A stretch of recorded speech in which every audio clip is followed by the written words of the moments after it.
Ölkə başçısının dünən imzaladığı sərəncamla Vüqar Vahid oğlu Novruzov Naftalan şəhər icra hakimiyyətinin başçısı vəzifəsindən azad edilib.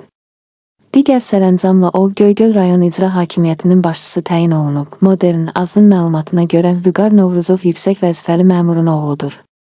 Belə ki, onun atası Vahid Novruzov uzun illərdir ki, Azərbaycan Respublikası Auditorlar Palatasının sədri vəzifəsində çalışır.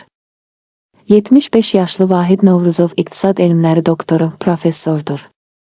O, 1996 il aprelin 5-dən indiyə kimi Azərbaycan Respublikası Auditorlar Palatasının sədri vəzifəsində işləyir. 29 ildir Auditorlar Palatasına rəhbərlik edən Vahid Novruzov 2020-ci ildə Şöhrət ordeni ilə təltif edilib. İcra başçısı kimi Naftalandan Göygölə transfer edilən Vüqar Vahid oğlu Novruzov 1980-ci ildə Bakı şəhərində anadan olub.